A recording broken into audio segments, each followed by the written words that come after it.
Good morning student. स्वागत है आपके YouTube channel the brain bridge में। ठीक है बच्चों, गुड मॉर्निंग।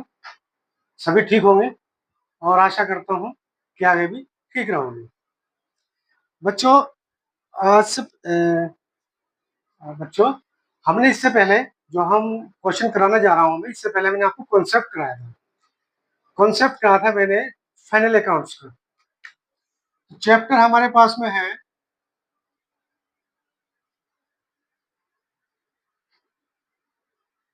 चैप्टर फर्स्ट है फाइनल अकाउंट।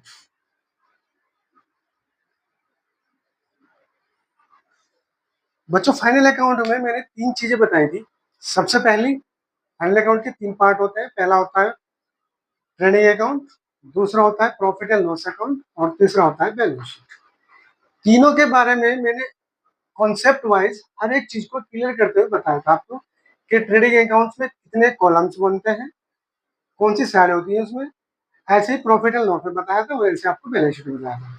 उनमें क्या क्या आइटम्स आते हैं और क्या क्या आइटम्स नहीं आते। ट्रेडिंग अकाउंट में क्या आ जाएगा, प्रॉफिट एंड लॉस में क्या आ जाएगा और बैलेंस शीट में क्या आ जाएगा। कॉन्सेप्ट वाइज हमारा चैप्टर कंप्लीट है। अब मैं आपको चैप्टर वाइज जितने भी क्वेश्चंस होंगे एनसीईआरटी बेस्ड, वो क्वेश्चन कराना स्टार्ट करूंगा। सबसे पहला क्वेश्चन करते हैं। मैंने हर एक क्वेश्चन में, जब पहले से पहले जो क्वेश्चन कराया था मैंने, उसमें ट्रेडिंग अकाउंट मैंने अलग बनवाया था, प्रॉफिट एंड लॉस अलग बनवाया था और बैलेंस शीट तो अलग ही बनती है।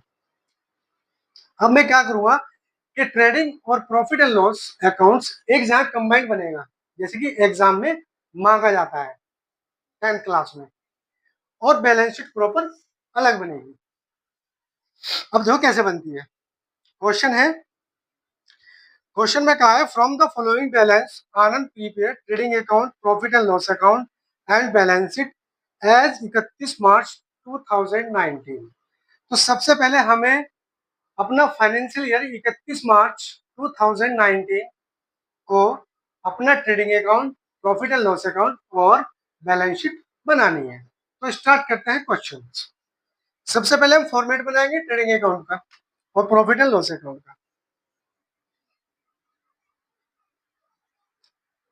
यहाँ पे सबसे पहले ऊपर आएगा trading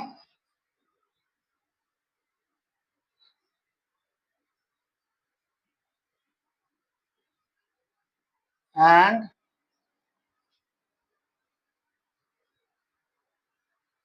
profit and loss account.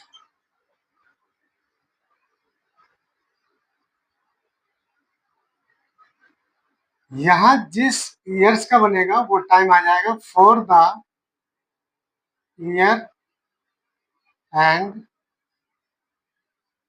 31 March 2019। तो ये आपका फॉर्मेट बनके तैयार है।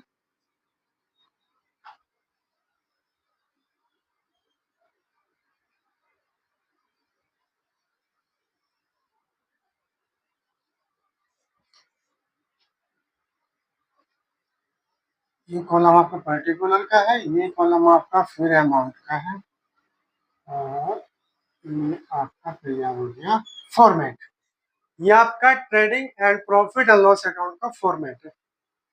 सबसे पहले वाले कॉलम में मैंने बताया था कि ये बनता है पर्टिकुलर।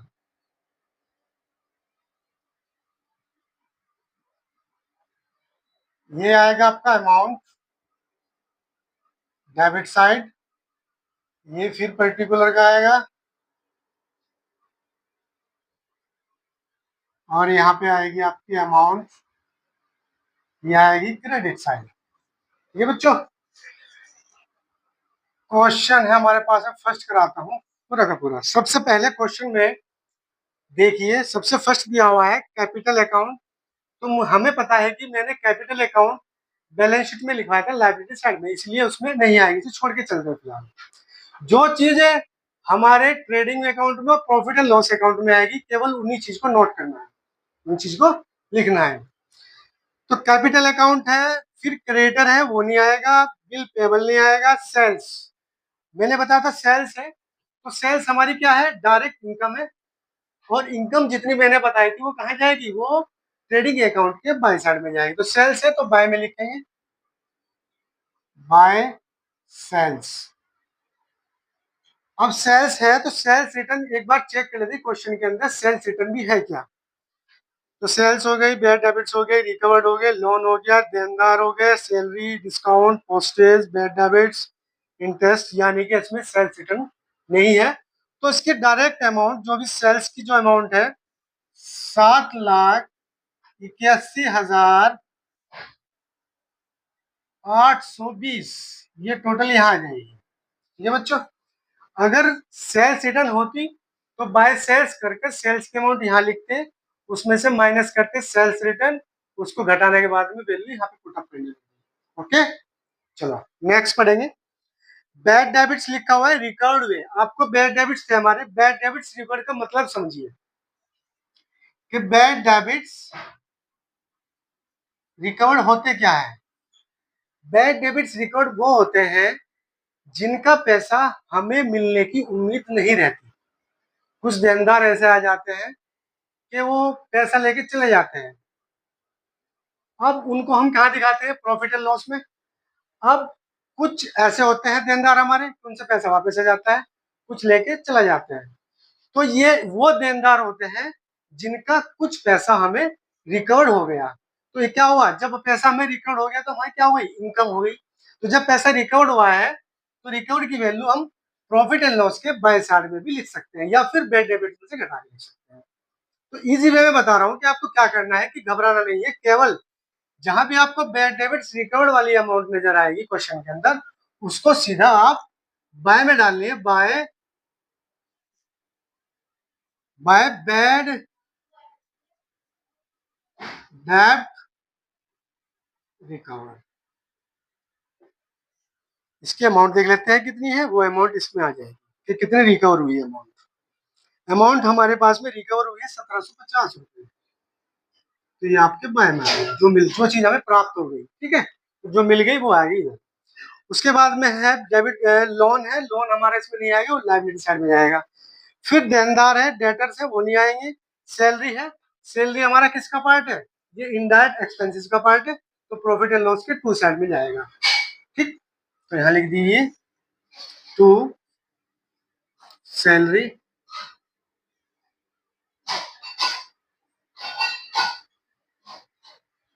सैलरी की अमाउंट हमारे पास में है 40,000, वो यहाँ आ जाएगी। इसके बाद में सैलरी के बाद में डिस्काउंट है, डिस्काउंट ये आ गया। लो भाई, डिस्काउंट भी डेबिट में जाएगा, मैंने बता दिया हो पहले ही, और सब कुछ लिखवाया हुआ भी है कि कौन सी आइटम्स डेबिट में जाएगा, कौन सा क्रेडिट में जाएगा, ये सब कुछ लिखवा रखा है मैंने। पोस्टेज, ये भी हमारा खर्चा है इनडायरेक्ट, तो ये भी इसमें जाएगा। टू पोस्टेज, पोस्टेज का हमारा है 2,730 रुपये, तो ये भी इधर ही जाएगा। इसके बाद आता है बैड डेबिट्स, बैड डेबिट्स वही है जिनका पैसा हमें नहीं मिला और मिलने की उम्मीद नहीं है, तो इनको दिखा के चलते हैं 2,870। ठीक है बच्चों। इसके बाद इंटरेस्ट है, ब्याज है, तो टू इंटरेस्ट लोगे, तो टू इंटरेस्ट शॉर्ट में आ गया, मैंने लिख दिया। और इंटरेस्ट की जो वैल्यू है वो है 12,950। इसके बाद हम इंश्योरेंस के, इंश्योरेंस आया, इंश्योरेंस भी हमारा खर्चा है, तो टू इंश्योरेंस,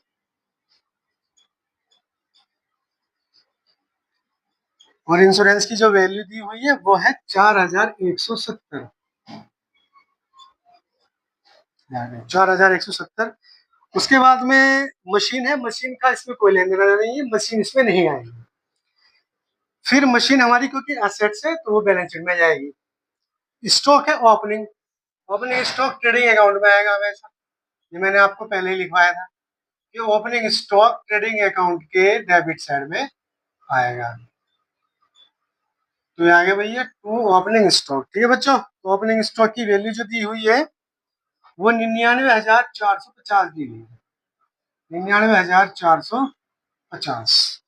इसके बाद परचेज है, तो परचेज के ऊपर ही आएगी। टू परचेज, आपने जो माल खरीदा होगा, ये परचेज है। परचेज की जो वैल्यू है वो 6,20,920 ये आ गई है। और उसके बाद में वेजेस है, तो ये भी हमारी परचेज से रिलेटेड ही है, तो टू वेजेस ये हमारा डायरेक्ट एक्सपेंसेस है, 43,000 का ये हो गया। इसके बाद दिया हुआ है बिल्डिंग। बिल्डिंग हमारी एसेट्स है, ये मैंने लिखवाया हुआ है पहले ही फॉर्मेट में, तो इसमें नहीं आएगी। सेलिंग एक्सपेंसेस, हमारा सेलिंग एक्सपेंसेस सेल के बाद जो एक्सपेंस हुआ वो हमारा प्रॉफिट एंड लॉस के टू साइड में जाएगा। Selling expenses, to selling expenses, एक मिनट रुको बच्चों। सेलिंग एक्सपेंसेस,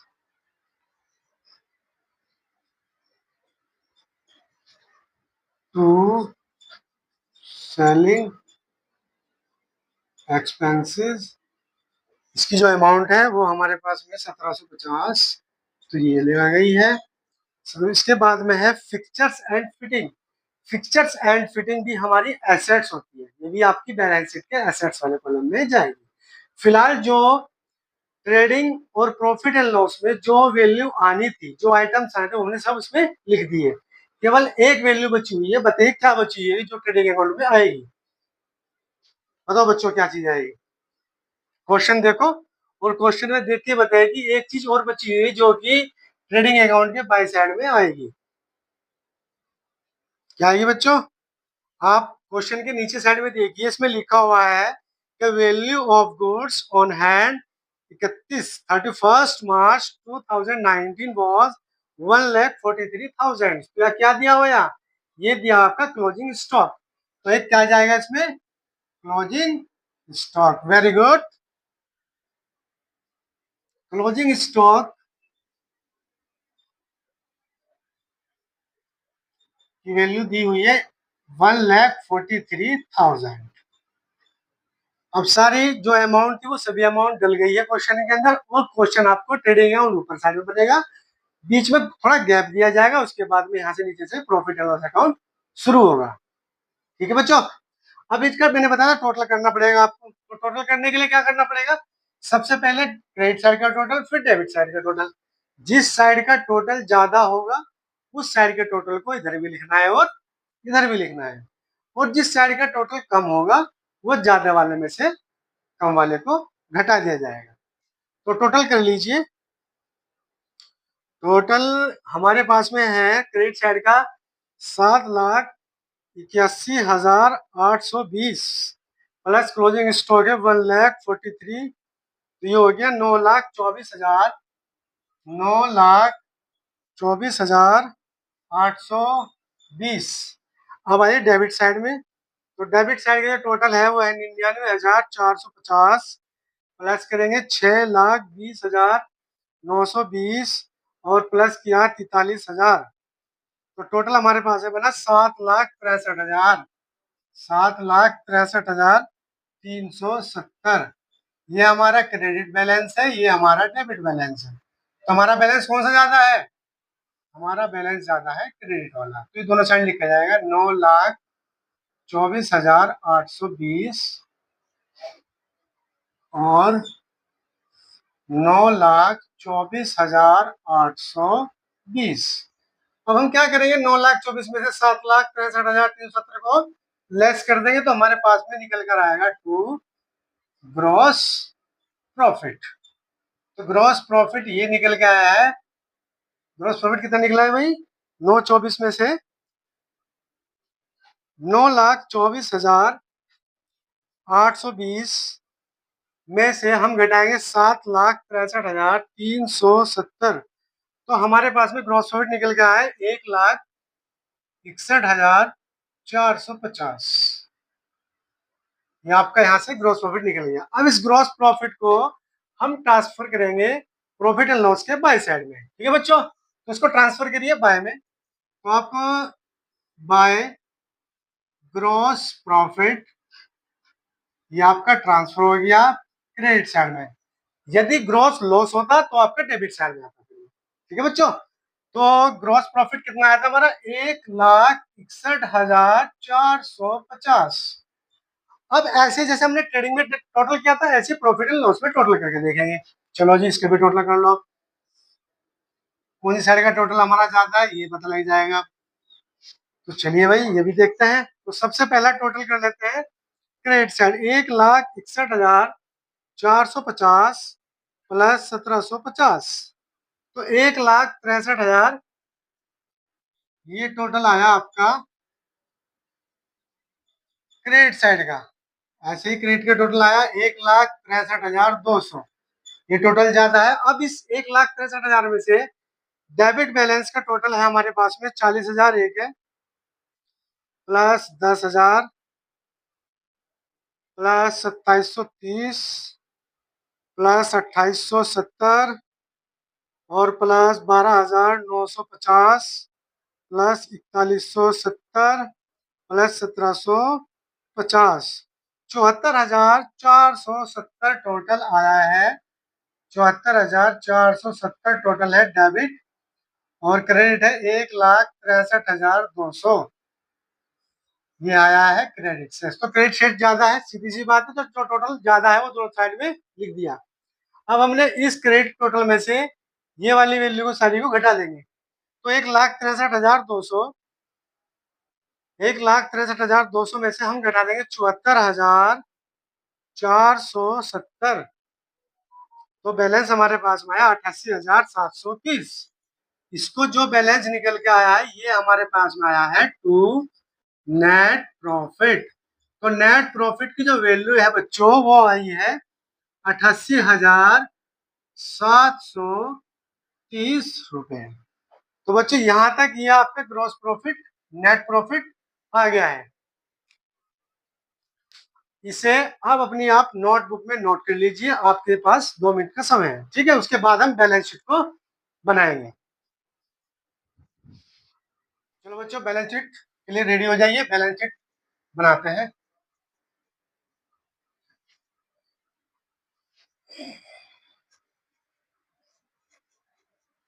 मैं आशा करता हूँ सभी बच्चों से जो मैंने अब तक पढ़ाया है वो सभी के समझ में आ गया होगा, क्योंकि जितना मैंने पढ़ाया है उसी के अकॉर्डिंग आपको क्वेश्चन दिया गया है, और क्वेश्चन आपकी एनसीईआरटी की बुक में है, उससे आप देख सकते हैं। क्वेश्चन वैसे आपकी स्क्रीन पे भी है, आप वहां से भी क्वेश्चन को देख सकते हैं। ये एनसीईआरटी की बुक है, इससे क्वेश्चन है फर्स्ट फाइनल अकाउंट। अब हम बनाएंगे फाइनल अकाउंट्स में, हमने ट्रेडिंग अकाउंट बना लिया और प्रॉफिट एंड लॉस अकाउंट बना लिया, उसके बाद बनती है बैलेंस शीट। अब बैलेंस शीट का फॉर्मेट ये होता है, सबसे ऊपर आएगा बैलेंस शीट, बैलेंस शीट जिस डेट का बना रहे हो आप वो डेट यहाँ आएगी, as on 31 March 2019।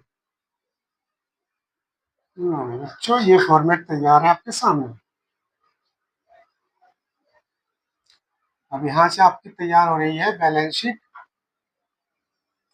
First column ये भी अमाउंट का है, ये हो जाएगा पर्टिकुलर।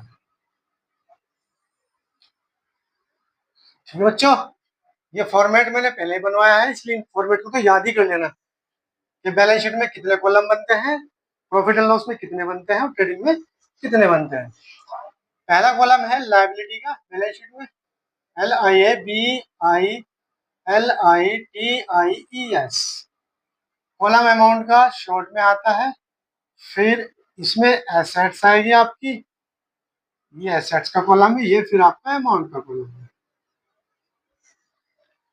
बैलेंस शीट्स मैंने कल समझाई थी और उसमें बताया था कि एसेट साइड में कौन से अमाउंट जाने हैं और लायबिलिटी में आपके कौन से आइटम जाने हैं।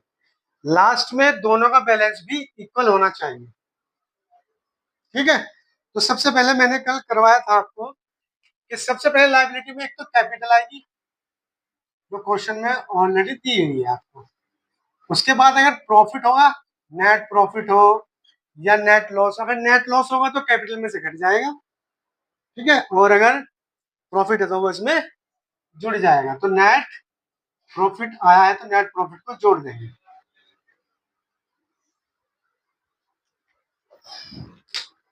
तो बच्चों सबसे पहले देख लेते हैं हमारे पास में कैपिटल कितनी है।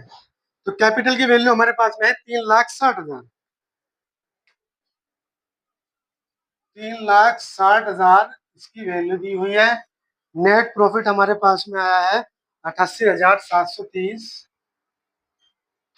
88,730 माइनस, अगर ड्राइंग हो तो एक बार ड्राइंग चेक कर लेते हैं, ड्राइंग हो तो ड्राइंग घट जाएगी, नहीं तो टोटल बाहर निकाला जाएगा।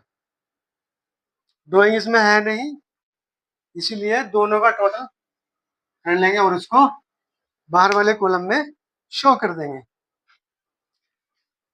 तो टोटल हमारे पास में आएगा 3,60,000, ये आ गया, प्लस 88,730, ये आ गया 4,48,730। 4,48,730, ये दोनों का टोटल आ गया। अब और देखें क्या क्या अमाउंट इसके अंदर है। एक हमारे पास में दिया है क्रेडिटर्स, तो क्रेडिटर्स भी यहीं में जाएंगे। क्रेडिटर्स की जो अमाउंट है वो 87,200 है, तो वो लिख देंगे।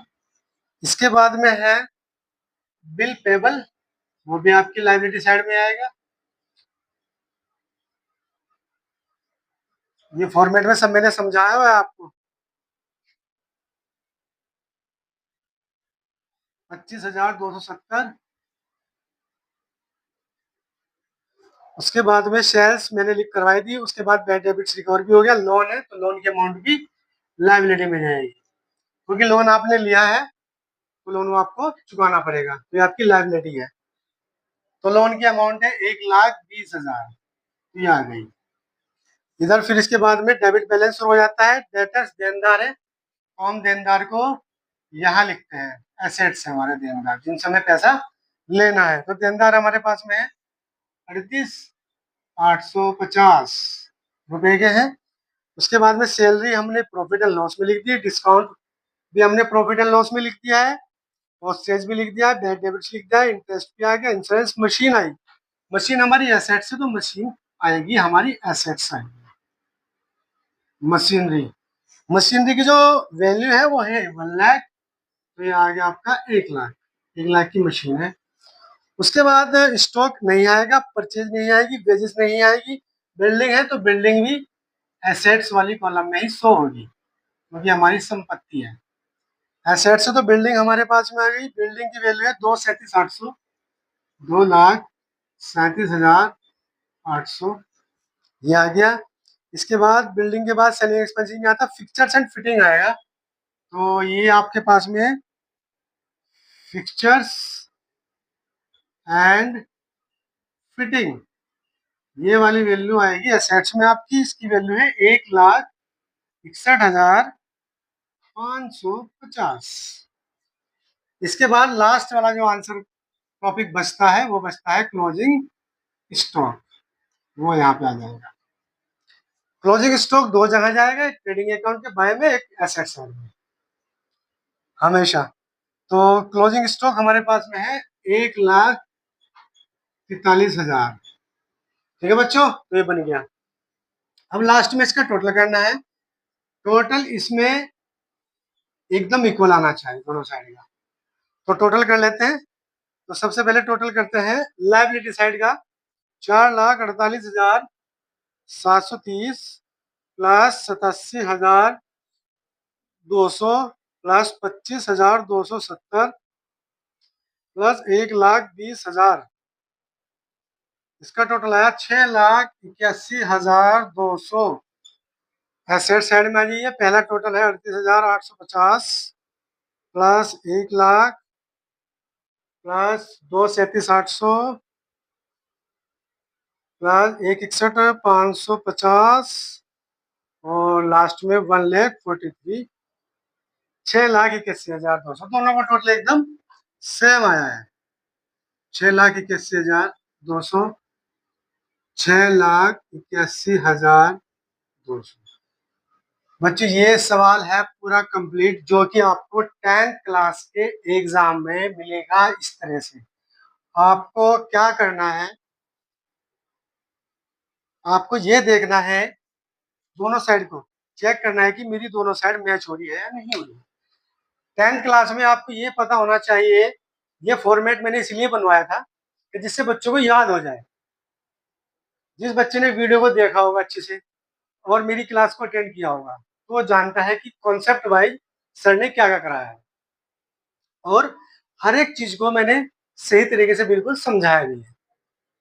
उसमें लिखा गया, उसमें मैंने बताया था कि एसेट साइड में कौन कौन से आइटम आते हैं, लायबिलिटी में कौन कौन से आते हैं, ट्रेडिंग में कौन से और प्रॉफिट एंड लॉस में कौन से। तो ये पूरा कॉन्सेप्ट मैंने बताया और इसका सवाल भी आपको कंप्लीट करके बता दिया।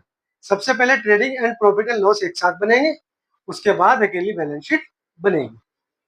तो ये क्वेश्चन था। इसके बाद मैं कल आपको नेक्स्ट क्वेश्चन एनसीईआरटी से 2-3 क्वेश्चन कराऊंगा कल आपको, जो आपकी और रिपीट हो जाएगा दोबारा कि एसेट्स वाले कॉलम में क्या है, लाइबिलिटी में कैसे कौन सी अमाउंट कैसे जाती है। तो जब आप 2-3 क्वेश्चन में आपको करा दूंगा तो आपको ये समझ में ऑलरेडी आ ही जाएंगे। ठीक है बच्चों, और अगर आपको कॉन्सेप्ट क्लियर करना है तो पहले, इससे पहले की जो वीडियो है आप स्टार्टिंग वाली, उन्हें देखकर आपको पता लग जाएगा और उसको नोट कर लेना। अब जो क्वेश्चन कंप्लीट हो गया इसको अपनी नोटबुक में याद करना। बाकी कल नेक्स्ट क्वेश्चन के साथ आपसे मिलेंगे। Good bye, okay, thank you.